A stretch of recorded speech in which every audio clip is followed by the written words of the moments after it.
Ser Podcast. We've been gone for such a long time that I'm almost afraid to go home.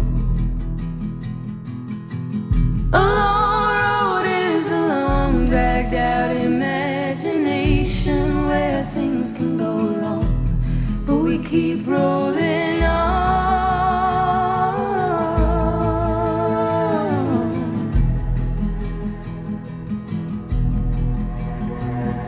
No, doctor, but if I was guessing, I'd say it was just growing pains.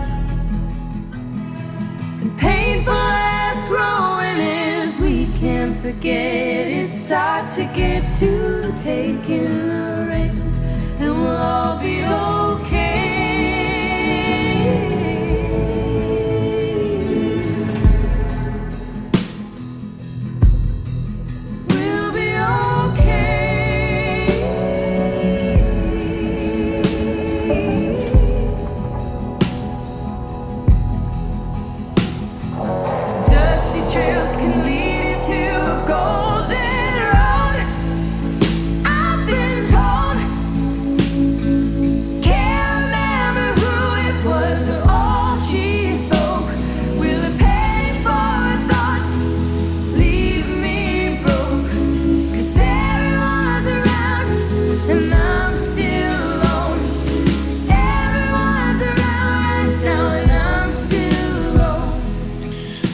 Juanjo Millás, ¿cómo estás? Buenos días.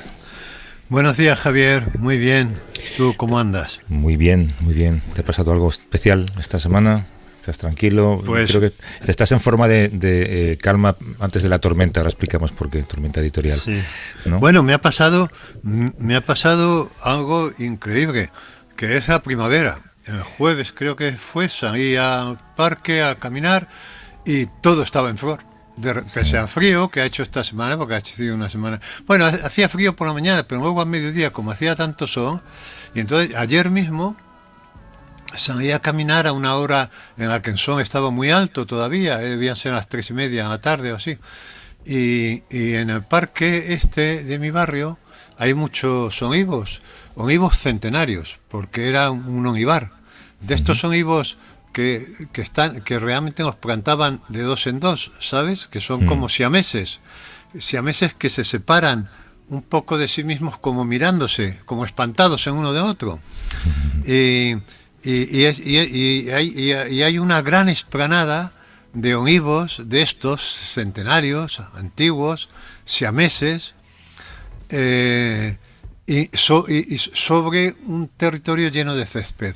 Y es increíble porque el césped, cuando me da el sol a esas horas, se pone brillante, pero brillante como un espejo. O sea, es un espejo de color verde. Es una cosa de verdad alucinante. Entonces me metí por en medio del bosque de olivos, pisando ese césped, y era como si estuviera pisando un espejo, ¿no? Como si estuviera dentro de un espejo, y era una cosa muy muy exérgica, muy muy alucinante, ¿no? Y claro, inevitablemente he tenido un invierno duro, ¿no? En fin, ya sabes que me han operado de las cataratas y tal. Eso implica mucha cita médica, mucho preparatorio. Mucha cita y tal. Sí. Y entonces, claro, inevitablemente me vinieron a la memoria los versos de Machado, ¿no? De algo viejo hendido por el rayo y en su mitad podrido, con las lluvias de abril y el sol de mayo, algunas hojas verdes que han salido, ¿no? Y entonces ese poema termina con unos versos que a mí en estos momentos me van muy bien, ¿no? Que dicen: mi corazón espera también hacia la luz y hacia la vida otro milagro de la primavera. Así que espero que participar yo de algún modo del milagro de la primavera que se nos está viniendo encima, ¿no? Podrían ser versos dedicados a la vejez, los que escribió Machado, no lo creo, sí, porque no era tan mayor cuando los escribió. Bueno, pero están escritos ya desde una situación de decadencia. Sí.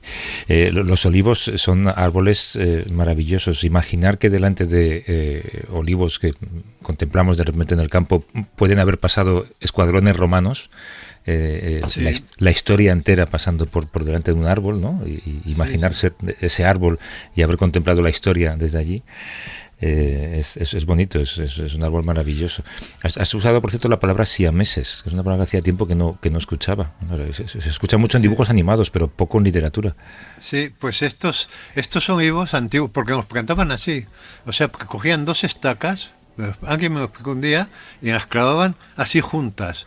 Y luego, al crecer, dan la impresión de que es un solo árbol que se ha roto por la mitad y se separan y se enfrentan, ¿no? Y luego hacen formas muy torturadas, muy curiosas, ¿no? Cuando se van a la luz, a veces semejan figuras humanas, pero incluso a la luz del día, esa sensación de espanto que muestran observándose en uno al otro, ¿no? Como queriendo independizarse en uno del otro, es tremenda. Es curioso también los sentimientos que trae cada estación. A ti, por ejemplo, descubrir el inicio de la primavera, no sé si es que te gusta especialmente la primavera, porque con tu poco gusto por las alergias seguramente no es tu estación favorita del año, pero sin embargo significa algo, ¿no? Significa a lo mejor que tu verano está más cerca. Bueno, pero significa renovación, ¿no? La primavera siempre ha sido una fiesta, porque en invierno, atravesar en invierno es muy duro, en invierno es durísimo. Entonces la primavera, cuando es que da igual, aunque yo últimamente me atacan menos las alergias, pero cuando tú ves que sales a la calle y de repente un arbusto que durante todo el invierno estaba ahí como un mueble y tal, y de repente está lleno de florecitas blancas, ¿no? Eso indudablemente te afecta a ti. Y todas las fiestas de la primavera que se hacen tienen que ver con eso, ¿no? Con quemar lo viejo, por eso hay tantas hogueras, con quemar lo viejo para renacer de nuevo, ¿no? Y entonces yo este sentimiento de renacimiento lo he tenido esta semana, porque ya te digo, en mi barrio prácticamente todos los árboles, todos los arbustos están en flor ya. No será que ves muy bien, Juanjo, estás descubriendo flores que antes no veías. No, porque me suelo fijar bastante, ¿sabes? O sea, quiero decir que cuando voy al parque, cuando mi barrio tiene mucha masa forestal, tiene mucho, y me fijo mucho en los árboles de hoja caduca, en los de hoja perenne, y tal. Sigo el pulso, porque yo creo que la ventaja de vivir en un sitio donde se notan las estaciones es que tú también puedes ir adecuando tu estado de ánimo a las estaciones, ¿no? Oye, de la realidad, ¿hay algo que te haya llamado la atención últimamente? Ayer comentábamos una cosa, y yo no sé si tú lo has pensado cuando has visto toda la información en torno a Ferrovial. Hemos hablado mucho, de hecho, en este programa, sobre cómo es la mente de quienes más tienen frente a la mente de los más desfavorecidos, ¿no? Seguramente funciona de manera distinta. Y a mí me cuesta mucho entender cómo funciona la mente de alguien que ya ha llegado a una edad, es ultra multimillonario y aún así escoge ser ultra multimillonario, pero pagando un poquito menos de impuestos a pesar de tener que someterse a una especie de bochorno nacional, ¿no? Es complicado entenderlo, ¿no? Bueno, yo creo que es complicado entenderlo si se entiende única y exclusivamente desde el interés económico, ¿no? Yo creo que este caso hay que entenderlo sobre todo desde el interés político. Es hacer daño al gobierno a unos meses de las elecciones. Es decir, este gobierno no da seguridad jurídica a los empresarios. Quiero decir que es una maniobra política, porque aquí hacen política los políticos, hacen política los jueces, hacen política los empresarios, hace política todo el mundo, pero a los que no se les deja hacer política es a los sindicatos. Dice, oiga, ustedes no hagan política, ¿no?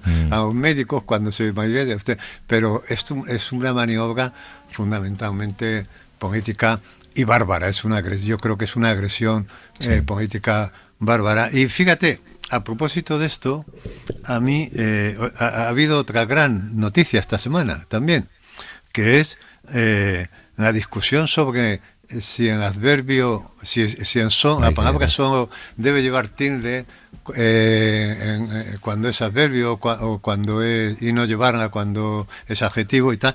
Pero ¿sabes por qué me ha parecido bárbara bárbara en el sentido de fabulosa esta discusión? Y de violenta, porque mira Pérez Reverte hablando de antitildistas y protildistas. Ya, pero no. Pero es un agresividad de sabor. Sí. No. No, pero precisamente por lo que me ha gustado, por lo que me parece fantástica esta discusión, es porque es un oasis, es un oasis de discusión culta, entre gente que no se insultará, ¿no? En un medio en el que se están llevando a cabo discusiones bárbaras, salvajes, ¿no? Quiero decir que aquí en la academia no está discutiendo sobre si se lleva a sede a Holanda, a los Países Bajos, eso sería muy gracioso. Para jorobar al presidente, que digamos, bueno, nosotros somos no hay seguridad jurídica para el español, hay que sacarlo fuera. Que dijera entre ellos, somos una institución conservadora, este gobierno venezolano, caraqueño, cubano, en fin, está haciendo mucho daño, y ¿cómo podemos ayudar nosotros a Feijóo? Nos vamos a los Países Bajos, ¿no? Entonces, nos vamos a los Países Bajos, y dirán que es para quitarnos impuestos y para que el presidente de la academia se enriquezca, pero en definitiva lo que queremos es hacer daño al gobierno, y seguramente se lo harían. Tú imagínate que de repente la academia decidiera ponerse a discutir, no decidiera, sino que lo discutiera, ¿no? Claro, pues por eso digo que aquí lo que se están discutiendo son barbaridades sobre ¿qué es más grave? Que te pillen abrazado a una prostituta en la habitación de un hotel tomando cocaína, o que te pillen en un barco pasando el domingo con un narcotraficante conocido. O sea, estas son las discusiones que se están llevando a cabo. O se está discutiendo, por ejemplo, si se debe subir o no subir el salario mínimo en un país donde 1/3 de la población está en riesgo de pobreza y el acceso a la vivienda está imposible. Es decir, que las discusiones que tenemos en la vida política son discusiones salvajes. Es como si estuviéramos discutiendo ahora mismo sobre si la mujer debe votar o no debe votar. Sí, son un poco salvajadas. Pero frente a eso, discutir sobre un acento reconforta, ¿no? No, reconforta porque es una discusión culta, técnica, de carácter técnico, que en las cosas de carácter técnico siempre nos gusta escuchar. Me acuerdo ayer, por ejemplo, cuando hablabais con el campesino, con Marcos. Con Marcos, y hablaba del sustrato de la tierra, de cómo la tierra se empobrece, cómo tal, que aunque uno no sabe nada de la tierra, pero le gusta escuchar esa discusión técnica, ¿no? Pues una discusión técnica y civilizada sobre si una palabra debe llevar tilde o no tilde, es fantástica en un mundo donde se está discutiendo si es lícito quitar a los pobres renta para trasladarla a los ricos, ¿no? O sobre si un juez debe permanecer en su puesto después de haber hecho claramente política.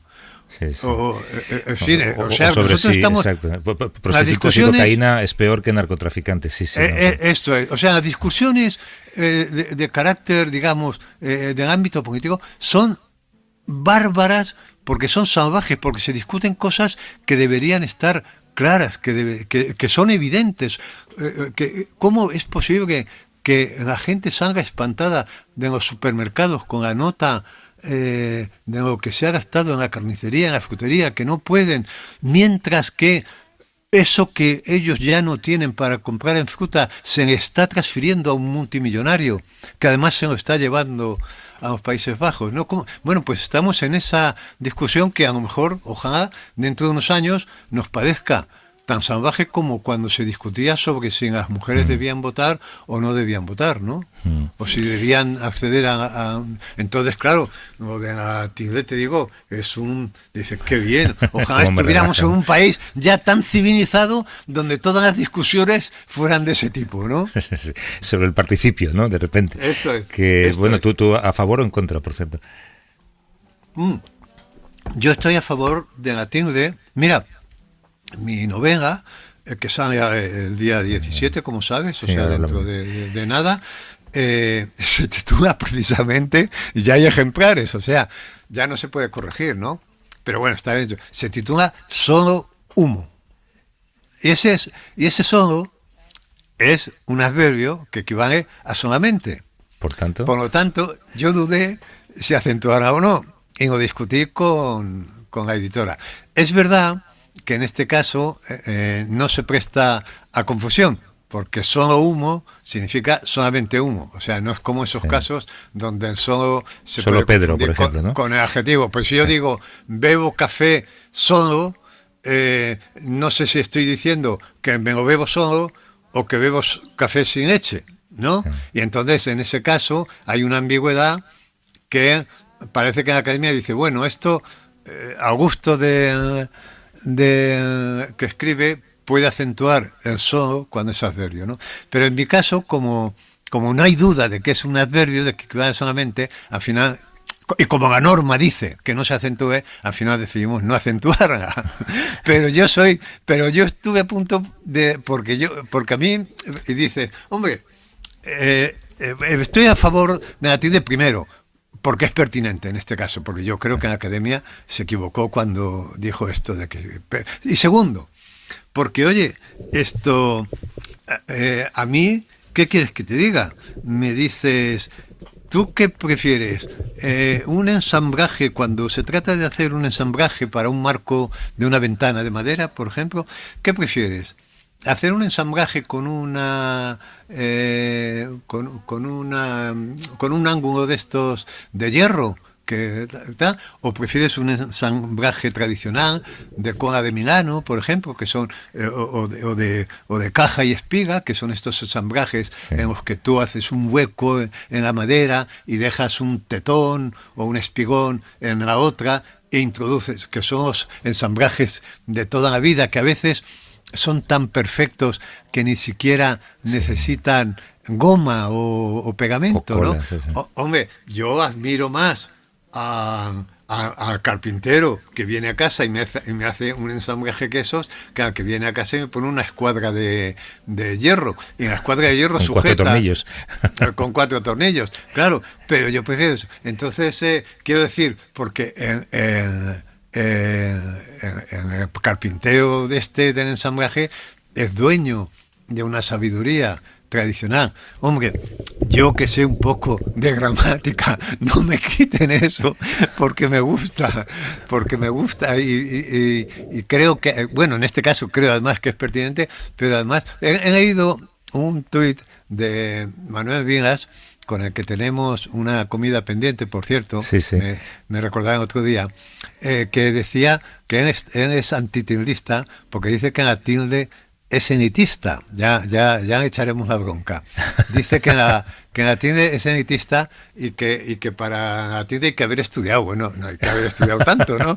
Pero y que se pone al lado de García Márquez. ¿Te acuerdas que García Márquez hizo unas declaraciones que era una butad, yo creo, en las que era partidario de suprimir la V, en la H, en la G, sí, o sea, sí. Y entonces Ángeles Rigelmo le contestó publicando en El País la primera página de 100 años de soledad sometida a este criterio, y era una página horrorosa. No se podía leer porque las faltas de ortografía te hacían daño a la mirada, ¿no? Entonces no es elitista como no es elitista hacer un ensamblaje de cola de Milano o un ensamblaje de caja y espiga. Eso no es elitista, eso es un grado de sabiduría, ¿no? Y de respeto al oficio, ¿no? Respeto al oficio, claro. Bueno, Solo humo se llama tu novela nueva, la portada es preciosa. Sabes que la ilustradora Ana Juan estuvo en el programa también, es maravillosa, es una cabeza llena de mariposas. El título es muy tuyo, no lo sé por qué, pero además todavía no lo he leído. Me has dicho que me la vas a mandar y me la tienes que mandar porque si no, no sé cómo voy a hacer la presentación. Enseguida te llegará. Pero intuyo que va sobre, no sé, lados oscuros de la realidad, desdoblamientos. Sí, en parte sí, en parte sí, en lados oscuros porque tiene mucho que ver con la paternidad y con la filiación, por ejemplo. Sí, sí, bueno, es un intento como yo digo siempre, de atravesar el decorado, ¿no? De ver qué hay en otro lado del decorado de esta cosa que llamamos realidad. Esto que llamamos realidad, yo tengo la impresión con frecuencia de que realmente es un Es el decorado, show de ¿no? Truman, ¿no? Es el show de Truman, ¿no? Y que en algún lado hay una puerta por la que podemos salir a Prató. Y entonces mis novelas, en alguna medida, todas tienen la función de buscar esa puerta, ¿no? ¿Tienes, cuando sale una novela nueva, tienes cierto, yo qué sé, miedo a las críticas todavía? ¿O tienes, no sé, alguna inquietud por leer lo que se pueda decir, por haber escrito esa novela que dentro de unos años no querrás haber escrito? No, a mí no me ha pasado esto de que no haya querido escribir ninguna de las novelas que he escrito dentro de unos años. Entre otras cosas porque no las escribí yo, las escribió otro. Quiero decir que yo me siento muy poco responsable de una de mis novelas de hace 20 o 30 años, porque el que la escribió ya era otro. Y yo por eso suelo decir que tengo poco afecto por mi obra pasada, tengo afecto por la obra que estoy escribiendo, por la que estoy promocionando, porque todavía está muy pegada a mí, pero en la que escribí hace 20 o 30 años, yo considero que es de otro, aunque yo siga cobrando los derechos de autor, ¿no? Incluso cuando me llegan los derechos de autor de esas novelas, siento cierto grado de impostura, porque me parece que los debería de cobrar otro, aquel que la escribió, ¿no? Y por eso tampoco comprendo muy bien a gente que cuando hacen una operación de esta de edición de sus obras completas, las revisa, ¿no? Vargas Llosa, por ejemplo, en la última edición que se hizo de su obra completa, hizo correcciones en La ciudad de los perros, su primera novela. Entonces, yo me pregunto, claro, hay que sentirse muy propietario de esa obra, ¿no?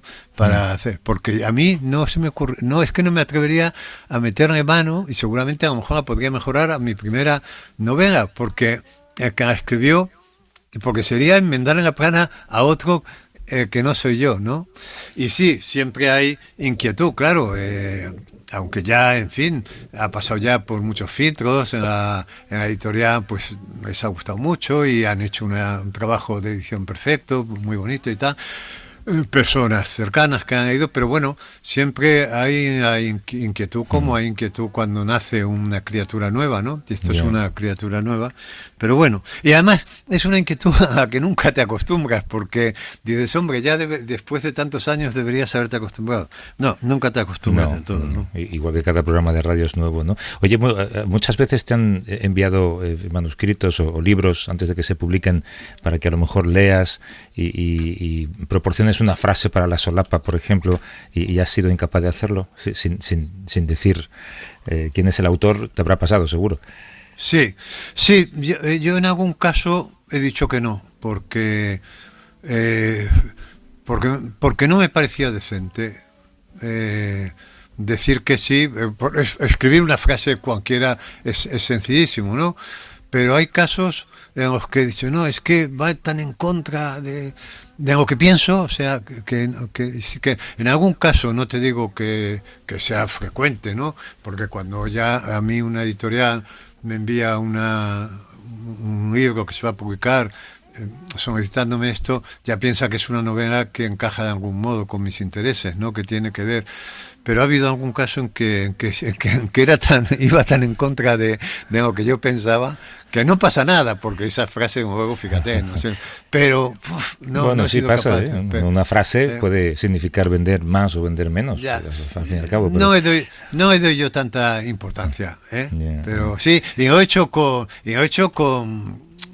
dolor de corazón y con vergüenza, porque claro, decirle a alguien, negarle a alguien una frase, joder, es muy duro, ¿no? Es la peor de las críticas, sí. No, dime una frase. No puedo, porque entonces estaría... Dime algo, ¿no? Como cuando hay una discusión entre novios, ¿no? Y llevan mucho tiempo en silencio y uno de los dos dice, dime algo. No. No, no te Pues lo digo. esto, no. Hablando el otro día con alguien, por cierto, que ha publicado un libro, hablábamos de cómo las editoriales ahora, últimamente, supongo que tú no sufres esto en absoluto, porque estás donde estás, pero fuerzan al escritor, por ejemplo, a hacer un principio de novela que sea extremadamente cautivador y que casi resuma lo que va a pasar para enganchar al lector. Es decir, tienden a pensar que el lector es cada vez menos inteligente y hay que atraparlo como si fuera una serie de televisión. Por eso me imagino que también hay tantas malas novelas. A ti, claro, este tipo de cosas te suenan muy lejanas, ¿no? Mira, yo no creo que las editoriales, hombre, la editorial te puede aconsejar que si has hecho una frase, si la frase rotunda está en el tercer párrafo y no en el primero, ¿por qué no cambia? No sé, pues quiero decir que a labor del editor, es que en España no estamos acostumbrados a la figura del editor. El editor, en el mundo anglosajón, le enmienda la plana a Stephen King. Y se la enmendaba a Hemingway, porque ayudaba, discutía con él, pero en España yo creo que la figura del editor, que ayuda, se da poco, porque los españoles somos muy dados a esta frase de a mí no se me toca una coma, ¿no? Sí. Y esto es un disparate, porque el editor es un lector ilustrado que aunque tú has lanzado en la pelota, es el primero, aunque se la lanzas, ¿no?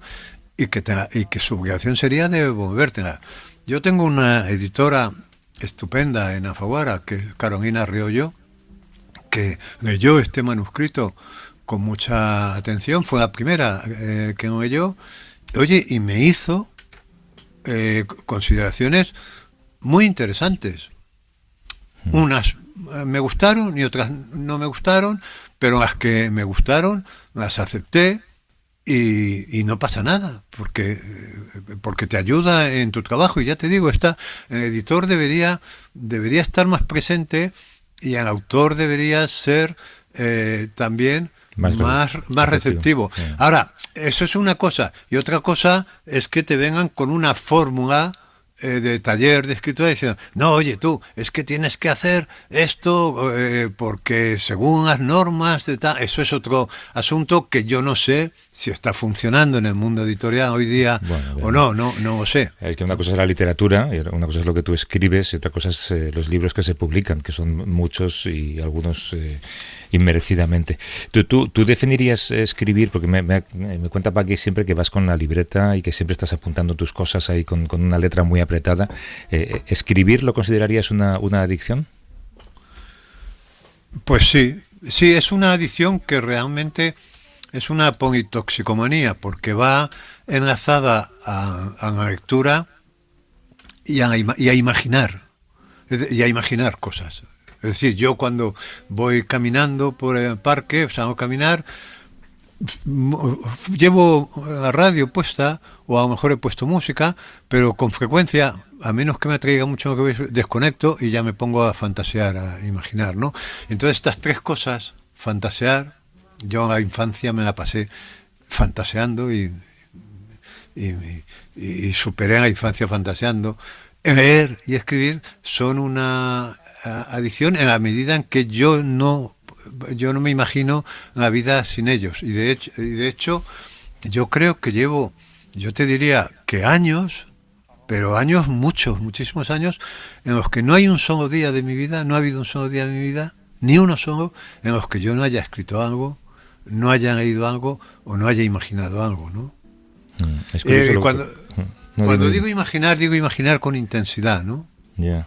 O sea, y que iba a decir que es curioso la metáfora que haces en el fondo, ¿no? Porque una adicción te traslada a un sitio, básicamente, te hace viajar, que es el verbo que habitualmente se usa para el consumo de drogas, ¿no? Y tú con escribir obtienes lo mismo, un viaje, ¿no? Un viaje, después de una sesión de escritura muy fuerte, ingreso en la realidad cuesta un poco, O sea, no entras de golpe, necesitas unos minutos o un tiempo de descompresión, pero pasa igual cuando estás leyendo una novela en la que realmente te has caído, en la que estás muy atrapado, que es cuando que tú has empezado a ver a las 4 de la tarde y a las 8 la dejas, ¡puf! Cierras el libro, vuelves a la realidad, vuelves a tu entorno, ves el sofá en el que estabas sentado, ves los libros que tienes enfrente en tu librería y dices, ay, Dios mío, que ahora voy a ver el telediario de las 8. Quiere decir que cuesta regresar, como cuesta, no como cuesta regresar por cada droga es distinta, a lo mejor como cuesta regresar de un chute de heroína que te ha dejado hecho polvo, ¿no?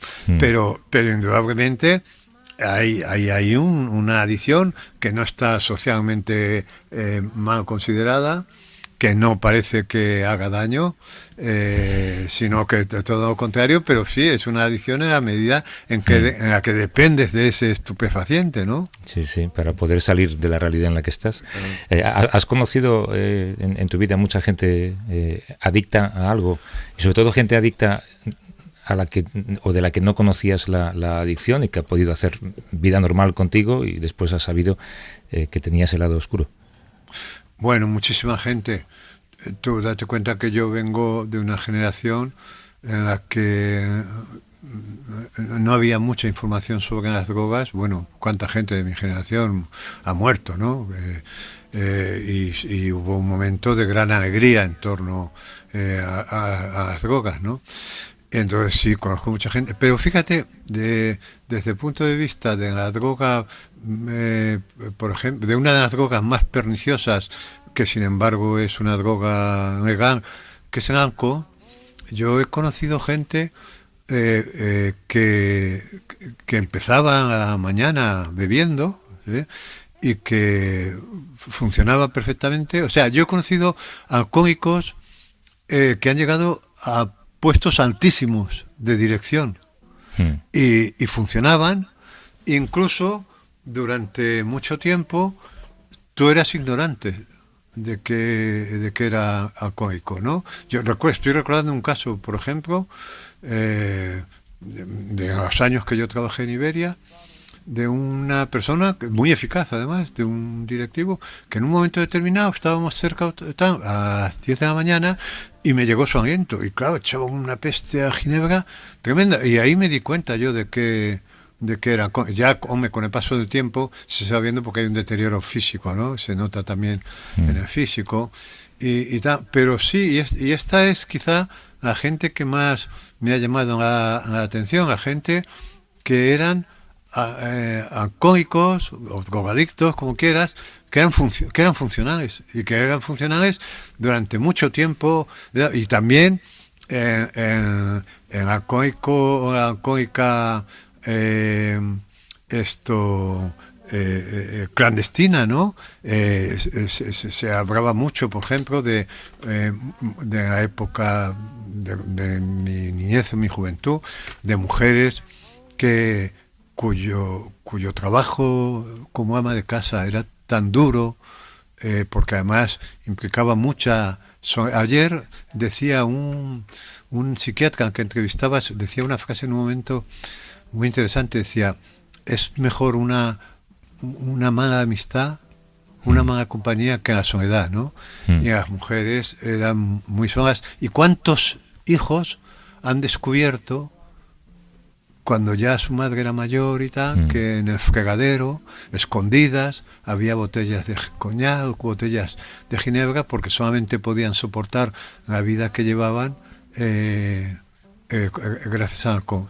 Y al mismo tiempo llevaban la casa, atendían a los hijos, atendían a los dependientes de la familia. Es decir, esa figura, la del alcohólico, o la de siendo un alcoholismo tan destructivo, ¿no? Que es funcional y que incluso es clandestino. O sea, que tú no te das cuenta, que tú un día dices, ostras, y este hombre era alcohólico. Esa me llama muchísimo la atención, porque es como estar viviendo permanentemente en la clandestinidad, ¿no? Sí. Porque es una vida clandestina permanente. Pere Aznar, ¿estás por ahí, Pere? Buenos días. Hola, ¿qué tal? Buenos días, ¿cómo estáis? Muy bien. Hola, Pere. ¿Te has sentido... ¿Me escucháis bien? Perfecto, Sí, bueno, muy bien. no perfecto, pero lo suficiente. ¿Te has sentido identificado con estas cosas que comentábamos? Me he sentido identificado desde hace más o menos unos 20 minutos, desde Solo Humo, más o menos. Desde Solo Humo, sí. Lo cierto es que cuando escucho a Millás hablar de ese directivo de Iberia o de esas mamás, ¿no?, que tenían debajo del fregadero esa botellita escondida y todo eso, claro. El tema del alcoholismo funcional y de la clandestinidad, pero no una clandestinidad turbia o lumpen, sino simplemente no ir a sitios oscuros y rincones infectos a consumir, sino simplemente pues esconderse para encontrar esa especie de anestesia, ¿no? Y poder lidiar con un montón de cosas con las que no sabes lidiar por algún extraño motivo. Pedro Aznar, como todo el mundo sabe, es colaborador, guionista de este programa, es amigo y publica ahora un libro que se llama Beber, donde él habla de esa lucha contra el alcoholismo que decidió desvelar en directo en un programa de televisión. Yo tengo que decir, y cuando me lo contaste, y lo digo públicamente, que me sorprendió tanto y que además nunca jamás has faltado a tus obligaciones ni conmigo, ni como guionista, ni como colaborador. Un día, un día, pero claro, un día en 10 años es muy poco tiempo como para justificarlo. Sí, eso es verdad, sí. Y claro, tú en el libro cuentas algo que yo sé ahora, y es que tú venías a trabajar a la radio y venías a hacer lo que hacías. Creo que dices el 90% de los días con resaca, el 10% directamente borracho, ¿no? Algo así. Exacto, sí. Sí, en realidad tiene mucho que ver con esa cosa de... Bueno, tiene mucho que ver con que haces el programa el sábado, Pino, que esto es una cosa complicada de encajar con el mundo alcohólico. Pero sí, efectivamente, el 90% de las veces he venido a la Vivir durmiendo poco. Y alguna vez también sin haber dormido absolutamente nada. Pero fíjate que después de tantos años participando en el programa con esa especie de velo, de filtro, de bruma en la cabeza, y yo pensaba que estaba haciendo las cosas bien y que estaba funcionando, ¿no? Lo que hablaba antes Millás de ser funcional, me acuerdo tantísimo del primer fin de semana que entré al programa sin ir nublado, como una sensación de después de tantos años decir, vale, coño, era esto, ¿sabes? Como de por fin entender qué es lo que estaba pasando, ¿no? Porque llevaba 10 años debajo del agua, en realidad. Es una cosa muy, muy extraña.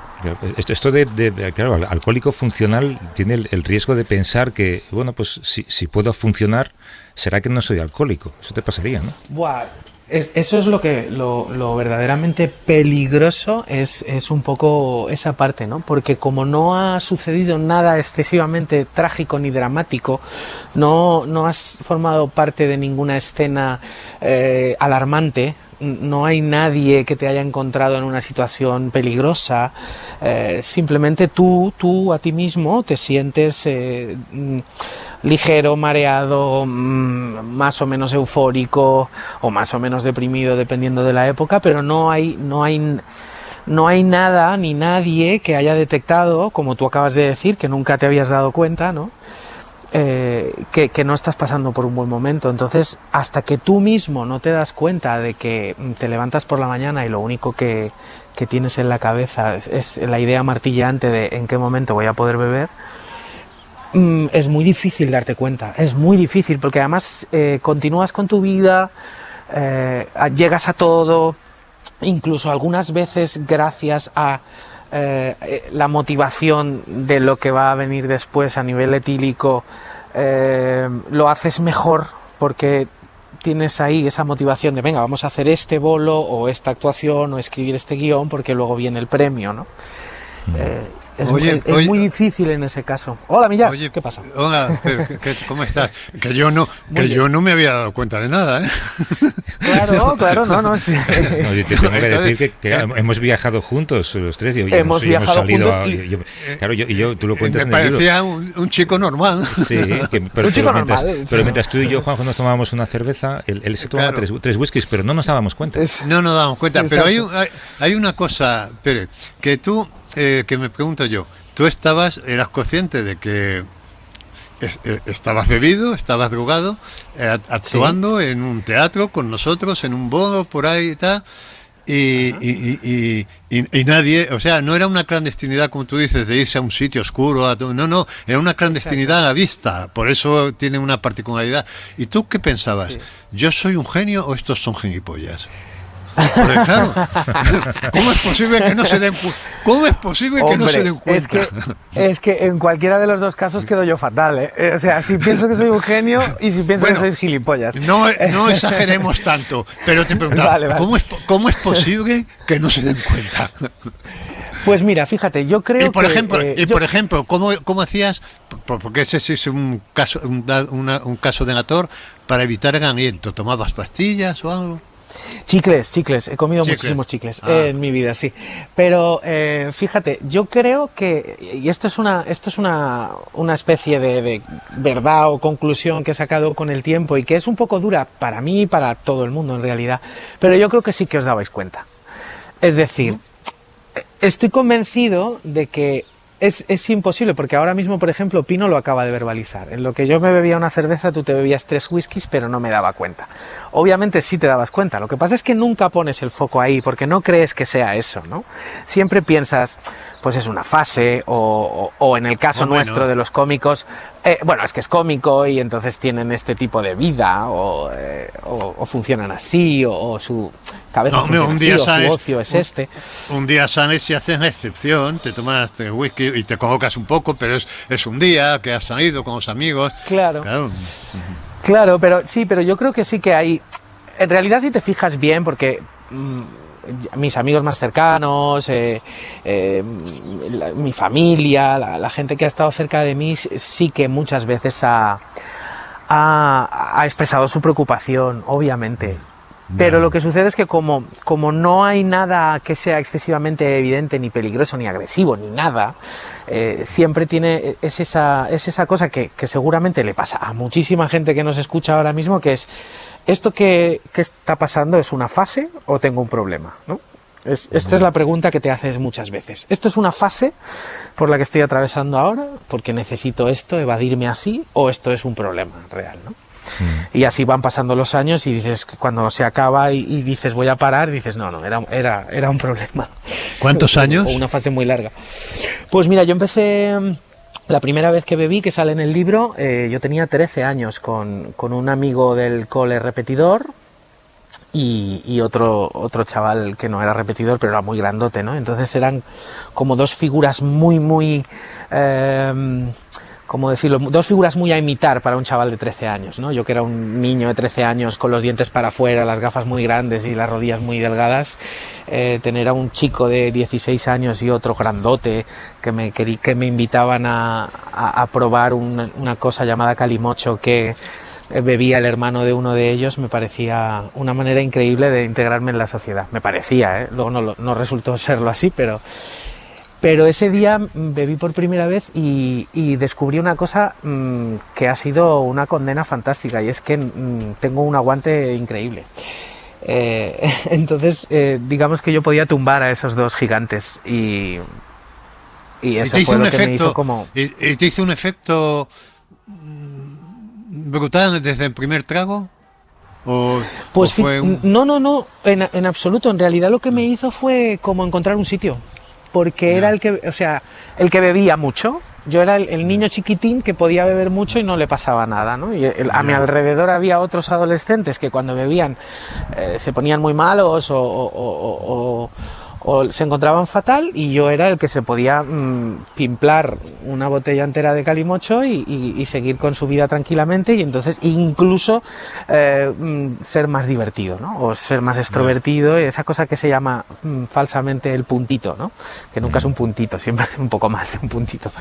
Ya. Y ese fue como mi manera de encontrar un sitio en el mundo, la verdad.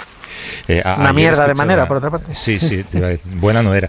Que escuché una entrevista en la radio con Macklemore, el músico, que también tiene muchas adicciones, alcohol, drogas, y él decía que él no ha entrado en rehabilitación hasta que alguien no le ha dicho que entre, digamos, ¿no? Tiene que haber una tercera persona que te diga tienes un problema.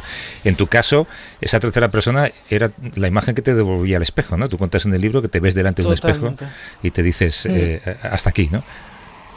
Sí, porque es lo que te decía, que esta cosa de ser funcional y de, bueno, no sé lo que le ha pasado a Macklemore, pero cuando tú tienes una vida rutinaria, normal, lo que se puede considerar una vida estándar, ¿no?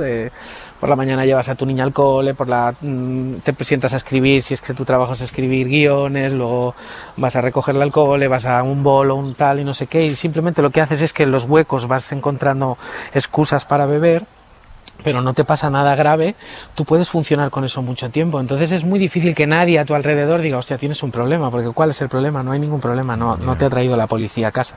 Entonces tienes que ser tú mismo el que te mires al espejo y de repente digas, llevo 26 años de mi vida en los que me levanto por la mañana y lo primero que pienso es cuándo voy a poder beber. Y el problema ya no es solo ese, sino es cuando estoy bebiendo no me produce ninguna satisfacción, solo estoy pensando en cuándo voy a poder beber, incluso cuando estoy bebiendo. Pero eso te sigue pasando ahora, me lo has contado. Que te sigue pasando ahora. Sí. No hay un día cada que vez no lo con pienses, menos ¿no? intensidad, exacto, cada vez con menos intensidad, y depende un poco del día y de la incertidumbre y de la soledad que sienta y de cómo me sienta ese día. Sí. Pero Oye, ¿cuánto tiempo llevas? Siempre. ¿Cuánto tiempo llevas sin beber? 1 año, 8 meses, ¿y qué día es hoy? Hoy es día 5 de marzo. 5 de marzo, 1 año, 8 meses, y el día 13 de marzo hará 1 año y 9 meses. Bien. Que para nosotros, pero también es un proceso de aprendizaje, porque no te creas que no lo hemos pensado. Ahora vamos a empezar a hacer bolos otra vez y ¿qué hacemos? Hombre, llamadme, por favor. No, Por supuesto. eso por supuesto, pero claro, saldremos por la noche. ¿Bebemos agua? Claro, no. Sí, no, en absoluto. Mira, yo desde el primer día a todos mis amigos tomé la decisión de no aislarme, porque tengo algún otro amigo que está en un proceso similar y él sí que tomó la decisión de aislarse y la verdad entró en un proceso depresivo, porque eso sí que es como entrar en una cueva. Yo a todos mis amigos les digo siempre lo mismo. Ellos me preguntan, ¿verme beber te da ganas de beber? Y yo le digo, no. A mí me da ganas de beber, despertarme por la mañana. O sea, nada de lo que vosotros hagáis me va a dar más ganas de beber. Vosotros podéis beber todo lo que queráis. O sea, yo no me afecta. Incluso si queréis podéis hacer el amor delante de mí, que tampoco me da ganas hacer el amor. Lo que vosotros queráis. Bueno, el libro que publicas ahora, no sé si ha salido ya, me parece que sale esta semana, se llama Beber. El 9 de marzo. Publicado por Aguilar. Cuentas todo esto con todo lujo de detalles y es muy, muy recomendable. Oye, pues gracias por la conversación, Pera, también por la confianza, como siempre, y seguimos trabajando juntos, aunque nos hayas llamado desde la rotonda más ruidosa de Valencia, que la has escogido a propósito. Estoy en un balcón. He intentado ubicarme en un sitio menos ruidoso, pero... Oye, una cosa, Millás. Dime. No me ha llegado tu frase. ¿Qué frase? Para el libro. Para la solapa. Ah, pero no me han pedido, ¿eh? No, es broma. Era por si querías dármela ahora aquí en directo, yo qué sé, por si te apetecía. La frase será algo así como, es buen chico. Es buen chico. Es buen chico, no me di cuenta. Es buen chico, no me di cuenta de nada, ¿no? Nunca lo sospeché. Un abrazo, Nunca Pera, hasta la lo sospeché. semana que viene. Hasta luego. Un abrazo, amigos. Chao. Y Juanjo Millás, pues descansa esta semana, la semana que viene nos vemos y además se te viene encima la avalancha de la promoción del nuevo libro, Sí. así que tienes que estar fresco. Un abrazo fuerte, Juanjo. Muy bien. Un abrazo, Hasta luego. cuídate.